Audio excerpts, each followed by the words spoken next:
Satu, dua, tiga. Halo kawan dan bugil. Sekarang lagi ada kesempatan ketemu sama Mbak Clara Sumarwati, salah seorang wanita pertama yang mendaki Gunung Everest di tahun 96.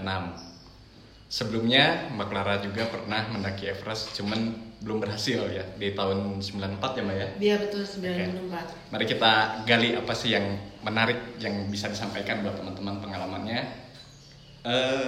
Pertama saya pengen tahu dulu nih Mbak, Iya. sebelum Mbak menjadi seorang pendaki gunung, apakah Mbak mengikuti sebuah organisasi pecinta alam atau klub mendaki gunung? Oh iya, saya waktu itu di Fakultas Psikologi Pendidikan FKIP kan nggak ada pecinta alamnya. Akhirnya saya gabung dengan Fakultas Ekonomi. Fakultas Ekonomi. Ada kelompok pecinta alam namanya Edelweiss. Edelweiss di kampus apa itu Mbak? Atmajaya Jakarta. Atmajaya Jakarta. Iya. Oh. Saya bergabung dengan Edelweiss. Kalau ada kegiatan pendakian saya ikut. Oh gitu. Tahun berapa sih Mbak pertama kali? Pertama kali tahun 85. Tahun 85? Iya. Di kampus itu? Iya. Saya pertama kali naik Gunung Rinjani. Pertama kali naik Gunung Rinjani, Iya. tahun 85. Tahun 85. Suasananya seperti apa Mbak itu Gunung Rinjani? Bagus pemandangannya, nggak rugi saya ikut gitu. Cuma saya juga pakai peralatan yang sederhana. Waktu itu kan saya resiman, jadi saya pakai sepatu tentara gitu. Oh gitu, pakai KDA gitu ya? Iya. Jadi pendakian pertama di Gunung Rinjani? Rinjani. Pernah ke Rinjani lagi belum Mbak? Belum. Belum pernah, jadi Belum. pertama dan terakhir tahun 85 itu? Iya. Wih, lama banget ya. Mungkin kalau ada kesempatan tuh Mbak naik lagi ke Rinjani supaya ada perbandingannya gitu. Iya, cuman kemarin kan ada bencana pas kita mau merintis ke sana, ada bencana, akhirnya mundur. Oh, dibatalkan Iya, lagi iya. rencana kesananya. Iya. Dari tahun 85 Mbak ikut organisasi pecinta alam di Edelweiss. Edelweiss namanya, di kampus Atmajaya Jakarta. Iya. Apakah itu pertama kali Mbak naik gunung atau sebelumnya pernah naik gunung?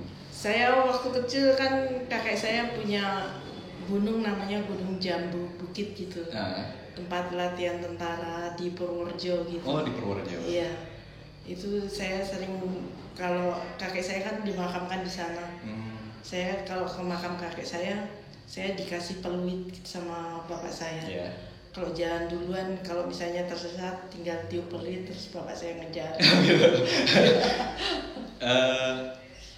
Berarti pertama kali main-main di outdoor activity ini di Gunung Jambu itu? Iya, betul. Oh, di Purworejo ya? Purworejo, ya. Terus kemudian bergabung dengan organisasi pecinta alam Edelweiss di kampus Atmajaya Jakarta. Iya. Terus apalagi yang setelah ke Rinjani terus Mbak kemana lagi tuh? Saya ya Gede Pangrango itu udah kayak sarapan pagi. Hampir tiap minggu mungkin. Iya, tiap minggu itu. Nah, waktu ini kan yang menarik kan di saat Mbak melakukan pendakian ke Gunung Everest ya Mbak ya? Iya, betul. Nah, pertama kali ke Gunung Es itu Mbak kemana dulu? Saya pertama kali ke Annapurna 4. Annapurna 4? 7525. Tahun berapa itu Mbak? Tahun 90. Tahun 90? Iya, Ya, setelah Annapurna 4. saya selesai pas ujian sarjana saya seleksi untuk Annapurna 4. Oh gitu? Iya. Seleksi dari mana itu?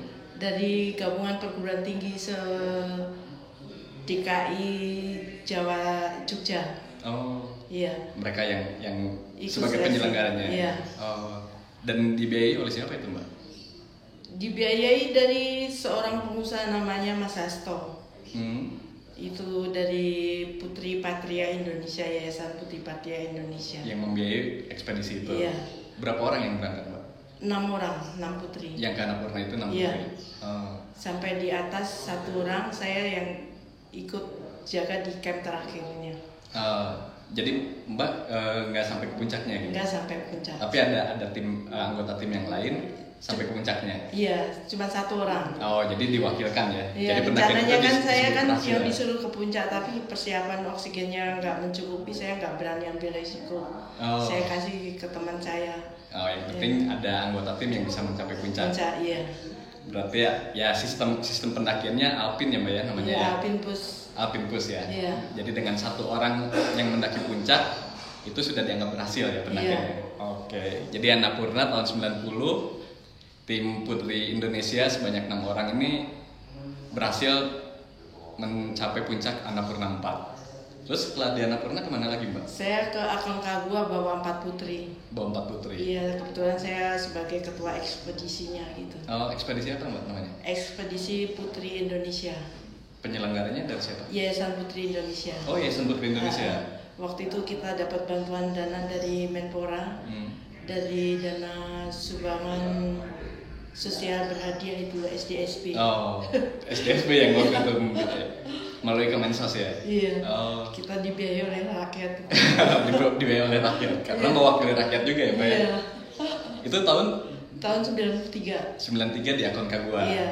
Dan itu berhasil juga Berhasil sampai puncak 3 orang. 3 orang. Iya. Setelah itu saya ke Everest bersama 6 anggota Kopassus.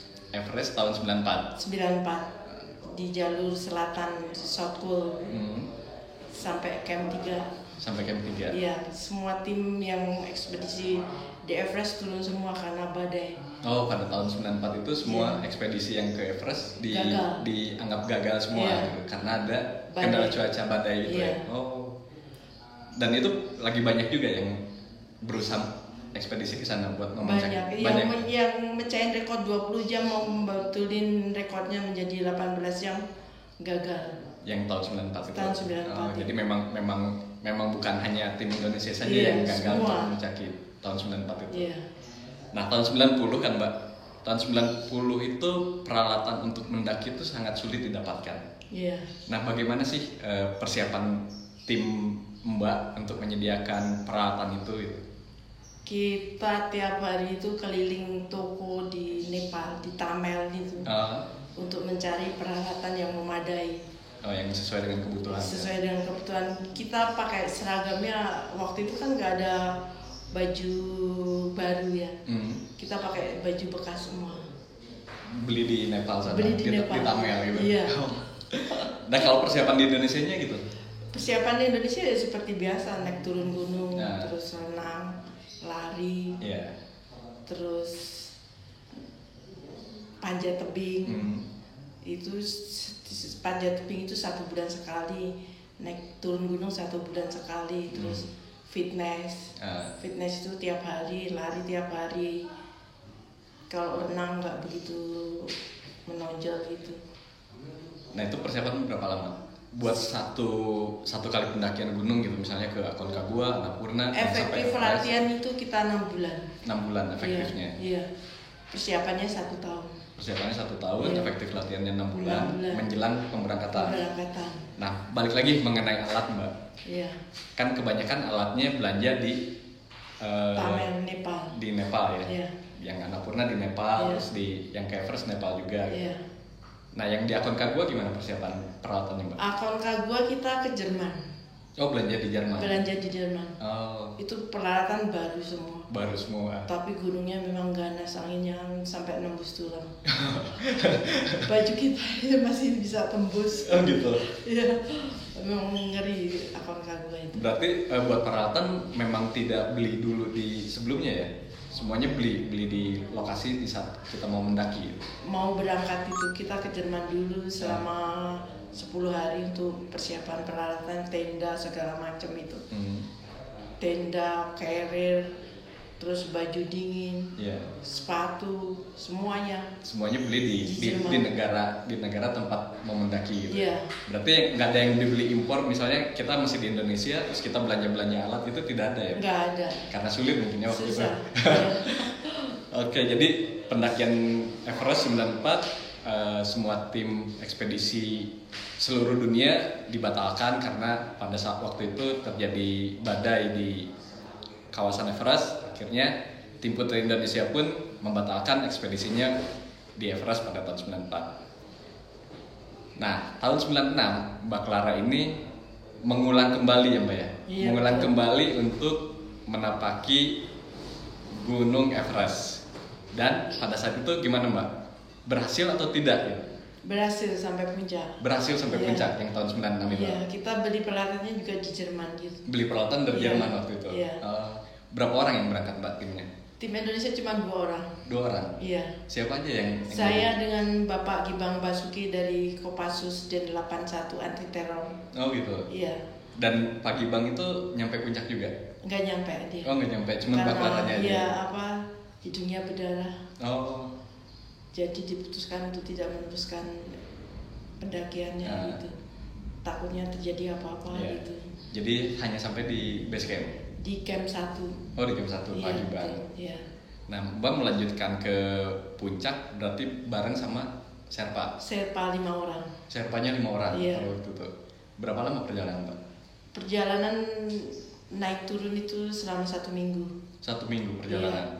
Dari base camp, Everest base camp atau dari camp berapa ya? Advance base camp ke camp 1, camp 1 ke camp 2, camp 2 ke camp 3, camp 3 ke camp 4, camp 4 ke camp 3, camp 3 ke camp 4, terus ke puncak. Oh, prosesnya seperti itu ya? Iya. Itu ditempuh dalam waktu 1 minggu? 1 minggu. Itu termasuk cepat atau standarnya seperti itu? Itu mencapai rekor sebenarnya. Gitu. Mencapai rekor? Iya, untuk putrinya gitu. Oh, kita setaraf dengan pendaki putri Nepal. Setaraf dengan pendaki putri Nepal yang mencapai rekor sampai puncak 2 kali itu. Oh gitu. Iya, itu ditempuh waktu juga 1 minggu. Oh gitu. Nah ini yang mungkin belum pada tahu juga nih teman-teman, bahwa ternyata bukan hanya rekor sebagai pendaki Indonesia perempuan pertama, juga sebagai pendaki Everest se-Asia Tenggara yang pertama, termasuk juga sebagai pendaki tercepat untuk seorang putri mencapai puncak Gunung Everest, gitu ya Mbak ya? Iya betul. Nah ini yang saya baru dengar justru Mbak. Iya. Saya juga baru baca kemarin di berita pendaki Nepal ke Everest dalam waktu 1 minggu gitu. Loh, aku orang Indonesia juga 1 minggu pas juga mau ke puncaknya. Dan Mbak juga baru menyadari itu? Iya. Setelah dari berita itu. Oh gitu. Iya. Tahun berapa Mbak tahunya?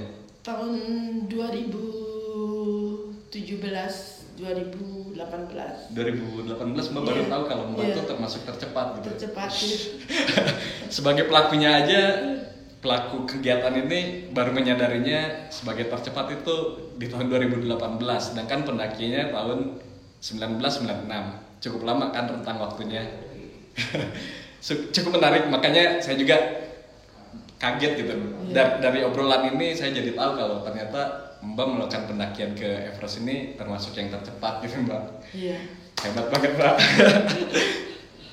Yang menarik apa Mbak selama Mbak berkegiatan outdoor activity ini gitu, kegiatan luar ruang ini, yang menarik buat Mbak kesannya apa sih? Kita sebenarnya tidak ketinggalan dengan negara-negara maju. Oh gitu? Iya. Kita orang negara ASEAN belum apa-apa, kita udah maju duluan. Meskipun dananya pas-pasan ya, tapi semangat kita itu yang tak terkalahkan. Jepang aja kalah dengan Indonesia. Oh gitu. Pendaki Jepang ke puncaknya digendong. Ke puncaknya digendong pendaki Jepang? Digendong sama Sherpa. Indonesia tidak ada yang digendong. Berarti kita udah mengalahkan pendaki putri Jepang ya. Pendaki putri Jepang. Iya. Makanya kalau Jepang kalau lihat Indonesia agak gimana. Ada yang lebih gila lagi ya Mbak ya. Indonesia nggak ada yang digendong, sampai bawah nggak ada yang digendong itu. Kalau pendaki pendaki Jepang ke puncaknya digendong sama Sherpa.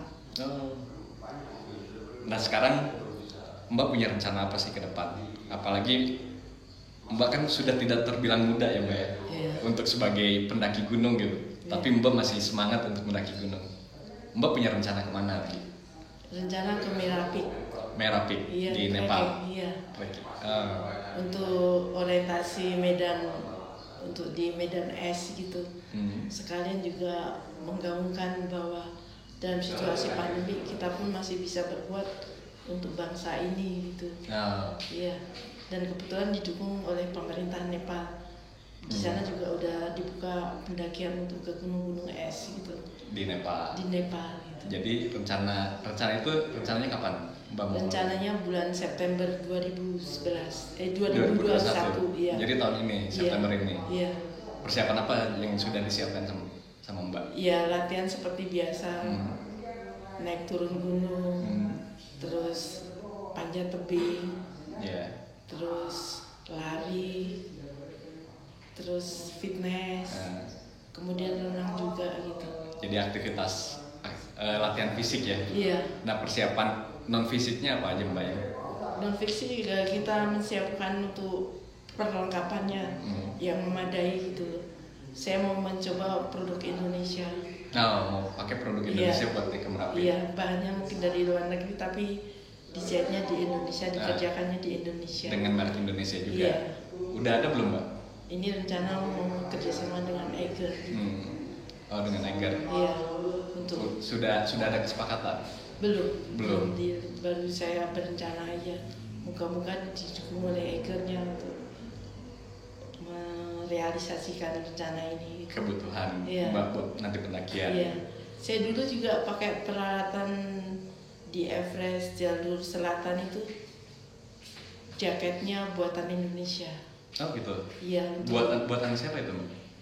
Waktu itu saya beli di Pasar Mangga 2. Di Pasar Mangga 2? Iya. Jadi Mbak beli jaket buat naik ke Everest? Iya. Itu beli jaketnya di Pasar Mangga 2? Mangga 2. Mereknya apa Mbak kalau boleh tahu? Mereknya apa ya? Masih inget nggak Mbak? Kayak gambar gajah gitu, mamut apa? Oh mamut, itu kan merek luar Mbak? Iya, mamut Indonesia. Oh, jadi yang Mbak beli itu mamut yang diproduksi di Indonesia gitu ya? Ternyata bukan original lah ya? Iya. Dan ternyata itu berfungsi dengan baik waktu digunakan di Everest. Iya. Menarik ini Mbak. Padahal itu waktu itu musim badai. Lagi musim badai juga waktu itu. Pakai jaket merek mamut yang bukan original gitu. Iya. Tahun berapa itu Mbak? Yang 94 atau yang 94? 94? Yang 94 Iya. Ya. Oh, kalau yang 96 udah produk lebih bagus gitu ya. North Face. Pakai North Face. Iya. Oh. Jadi sekarang yang buat ke Merapi ini Mbak berencana ingin menggunakan brand lokal. Iya. Dan sedang penjajakan ya Mbak ya? Iya. Kasarnya sedang penjajakan dengan salah satu brand untuk bekerja sama. Iya. Tapi belum ACC. Belum deal ya? Iya. Dimisalkan ada brand yang selain yang tadi Mbak sebut tertarik untuk mensupport Mbak, gimana Mbak? Saya mau, tapi saya selidiki dulu memenuhi syarat enggak. Oh gitu. Iya. Syaratnya apa aja Mbak? Yang enggak tembus di suhu minus 40 derajat itu misalnya gitu. Terus apa lagi selain itu? Selain itu juga tahan itu enggak tembus air. Waterproof. Iya, waterproof. Iya. Itu aja sih. Jadi hanya 2 syarat ya? Iya. Kayak buat pembuat produk-produk outdoor di Indonesia, kebetulan Mbak Clara ini sedang ingin menggunakan produk lokal, merek lokal, tapi syaratnya bisa tahan minus 40 derajat, juga waterproof yang baik. Mungkin ada brand lokal yang bersedia untuk mensupport Mbak Clara akan menggunakannya nanti untuk perjalanan ke Merapi bulan September tahun 2021 ini. Persiapannya udah fisik udah jalan ya Mbak ya? Sudah. Berarti tinggal peralatannya yang sedang dipersiapkan.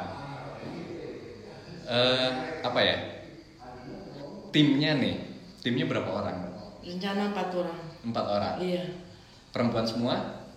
Perempuan 1. Oh perempuan 1. 3 laki-laki. 3 laki-laki. Jadi Mbak Clara sama 3 laki-laki yang akan berangkat ke Merapi. Iya, salah satunya Mang Oben. Oh, sama Mang Oben. Mang Oben yang punya brand Bivak ya Mbak ya? Iya. Oh, sama Bang Oben nanti. Mudah-mudahan bisa terlaksana nih perjalanan para senior dunia pendakian. Mang Oben ini dia salah seorang produsen juga, produsen produk outdoor. Cuman saat ini beliau lagi sangat fokus dengan riset membuat papan panjat fiber yang lumayan sudah banyak sih digunakan di beberapa instansi pemerintahan juga. Salah satunya dulu saya pernah ikut pasang di Aceh, pasang papan panjat buat Paskhas gitu. Jadi kualitasnya cukup baik juga.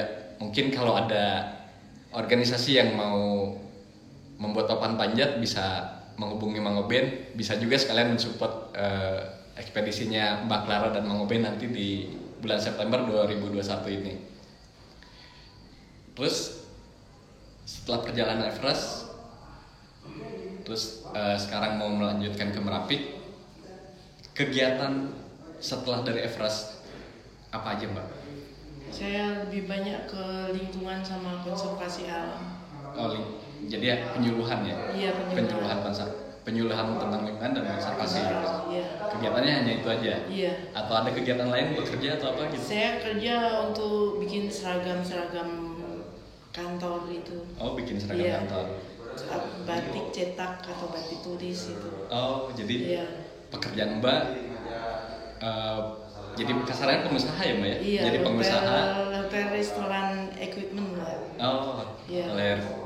Iya. Jadi setelah dari Everest itu kegiatannya pekerjaannya sekarang seperti itu. Iya. Selain tetap melanjutkan hobinya mendaki gunung gitu ya. Betul. Oh. Sama ini bikin tas kulit. Oh. Iya, gantungan kunci. Ya. Domisilinya di mana, Mbak? Di Jogja. Di Jogja sekarang. Iya. Ada workshop atau toko di sana? Ada workshop. Ada workshopnya. Iya. Di mana Mbak? Mungkin ada teman-teman yang tertarik juga berkunjung ke sana. Di Ngadi Negaran. Ngadi Negaran. Iya. Lokasinya gitu. Iya. Kalau di Gmap ada nggak Mbak? Kalau kita cari di Gmap namanya apa? Namanya PUD Put Letter. PUD Put Letter. Iya. Oke. Jadi buat teman-teman yang mau ketemu Mbak Clara sekalian main ke workshopnya, siapa tahu ada produk yang cocok nih dari perusahaannya Mbak Clara. Perusahaan atau apa Mbak ya? Kita perusahaan sebutnya kerjasama dengan teman saya itu. Oh, jadi perusahaan kerjasama dengan temennya Mbak Clara. Mungkin ada yang cocok produknya, bisa buat souvenir dan bisa bertemu Mbak Clara buat bertukar cerita apa yang pernah Mbak Clara alami selama perjalanan dunia aktivitinya gitu, outdoor aktivitinya. Yang saya tahu Mbak Clara juga punya buku.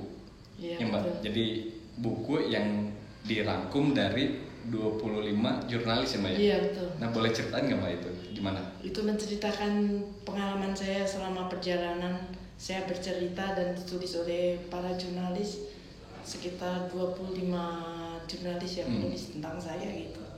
Salah satunya Albert Dinerna yang menulis tentang biografi tokoh-tokoh di Indonesia itu. Oh gitu. Salah satu penulisnya. Itu. Iya. Nah, isi bukunya sedikit aja Mbak. Ceritanya tentang apa aja? Apakah hanya cerita tentang Everest yang sempat kontroversi atau ada cerita yang lainnya gitu? Everest kontroversi malah cuma satu artikel. Hanya satu artikel. Iya. Justru yang lainnya bercerita lebih general lagi gitu.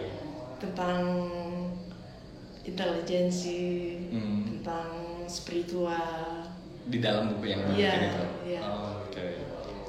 Itu bisa didapat di mana Mbak bukunya? Bisa dibeli di Tokopedia. Di Tokopedia? Iya. Namanya kalau kita cari Indonesia Menjejak Everest. Indonesia Menjejak Everest. Iya. Oke, jadi buat teman-teman yang mau tahu cerita Mbak Clara bisa dibeli bukunya. Namanya apa Mbak tadi? Indonesia Menjejak Everest. Indonesia Menjejak Everest. Cari aja keywordnya di Tokopedia. Clara Sumarwati Indonesia Menjejak Everest. Itu sama juga teman-teman sudah memberikan dukungan ke Mbak Clara yang sudah mencatatkan namanya untuk Indonesia. Itu jadi salah satu support juga buat Mbak Clara karena buat beberapa penggiat yang sudah lama tahulah ceritanya begitu riuh pada saat itu seperti apa kondisinya. Bisa yang baru-baru tahu Mbak Clara siapa, ya mungkin karena masih muda ya, bisa cari di Google Clara Sumarwati, teman-teman bisa cek ceritanya seperti apa sih sampai menarik gitu. Karena pada saat itu keriuhan seluruh Indonesia itu sangat ramai gitu. Nah, salah satunya akan diceritakan juga di bukunya Mbak Clara ini yang ditulis 25 jurnalis. Mungkin bisa jadi meluruskan cerita yang sempat berkembang saat itu. Ada yang ingin disampaikan nggak Mbak? Ini doakan saja semoga film tentang Everest bisa terwujud. Film tentang Everest bisa terwujud. Ini ceritanya tentang apa nih Mbak? Yang tentang biografi perjalanan kayak cerita Laskar Pelangi. Oh gitu. Iya. Ini menceritakan tentang Mbak juga berarti? Iya. Oh gitu. Iya. Siapa yang ininya Mbak? Sutradaranya rencananya Mas Riri Riza. Mas Riri Riza. Iya. Jadi sekarang persiapan untuk merilis untuk filmnya itu. Untuk filmnya. Iya. Buku biografinya itu juga baru disusun gitu. Buku biografi tentang Mbak Clara. Iya. Waduh, siapa penulisnya Mbak? Penulisnya Furkon sama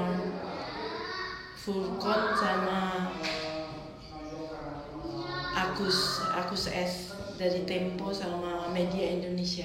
Yang akan membuat buku biografi Mbak Clara. Iya. Bisa ditunggu nih buat teman-teman. Jadi ada film, ada buku biografi yang mudah-mudahan bisa dirilis ya. Iya. Persiapannya udah seperti apa Mbak sekarang film Mbak? Ini baru penyusunan buku biografinya. Oh, baru nyusun buku biografinya. Mau selesai gitu. Oh, sudah mau selesai. Iya. Udah ada rencana buat rilisnya kapan? Rencana ya setahun lagi ya. 1 tahun lagi. Iya. Jadi 2020. Untuk filmnya itu. Oh, filmnya di 2022. Iya. Mudah-mudahan. Iya. Nah, kalau buku biografinya? Biografinya ya dalam waktu dekat ini 6 bulanan lah. Dalam waktu 6 bulan ini. Iya. Mudah-mudahan bisa rilis 2021 ini ya, Mbak. Iya. Amin. Doakan bisa ditunggu nih. Filmnya ini yang akan menarik buat Mbak ya, kenang-kenangan seumur hidup ya. Yang apa-apa yang bisa disumbangkan untuk generasi muda gitu. Oh. Tentang apa-apa yang telah saya kerjakan itu setidaknya bisa dirasakan dan dinikmati oleh bangsa Indonesia. Amin. Ya. Mudah-mudahan bisa jadi manfaat buat kita semua Mbak yang muda-muda ya. Iya. Masih ada yang ingin disampaikan Mbak sebagai penutupnya? Ya, kita apapun persoalannya bisa diselesaikan asal kita mau berusaha gitu. Semua persoalan akan bisa selesai asal kita berusaha. Oke. Itu sebagai penutup dari Mbak Clara obrolan ini. Kalau memang masih penasaran, silahkan komen aja di kolom komentar IG saya, akun Bugil. Mungkin nanti kita akan bikin part 2-nya karena ini sebetulnya masih menarik obrolannya dengan Mbak Clara ini. Tapi kita cukupkan dulu sekarang. Nanti buat dilanjut berikutnya, kalau memang masih ada yang penasaran mengenai siapa Mbak Clara ini lebih dalam, tinggalkan saja komentar di akun IG Bugil. Nanti akan saya bacakan di saat ketemu lagi sama Mbak Clara. Begitu aja ya buat teman-teman. Mudah-mudahan ada manfaat buat teman-teman, dan kita tidak melupakan sejarah kalau ada seorang perempuan di Indonesia yang pernah mencatatkan dirinya dan diakui oleh seluruh pendaki yang pernah ke Everest, tercatat dalam Everest History sebagai pendaki yang 800 berapa Mbak? 640 berapa itu? 647 atau berapa itu? Oh gitu. Kalau nggak salah di Wikipedia tuh 836 pendaki Everest kalau nggak salah. Iya. Mbak. Oh iya. Ya, jadi Mbak Clara ini termasuk sebagai pendaki Everest yang ke-839 dari 9.000 pendaki Everest. Jadi bisa dilihat lah. Kalau orang Indonesia ini mampu gitu. Jangan merasa berkecil hati untuk tampil di kalangan pendaki luar gitu ya Mbak ya? Iya. Kita itu nggak ketinggalan sama Jepang gitu. Nah, meskipun kita dijajah, kita itu lebih unggul daripada mereka ya. Iya. Di dunia, khususnya di dunia pendakian ya Mbak ya. Iya. Setidaknya ke puncak nggak digendong. Setidaknya ke puncak tidak digendong. Oke, makasih teman-teman. Sampai ketemu lagi di episode berikutnya. Salam.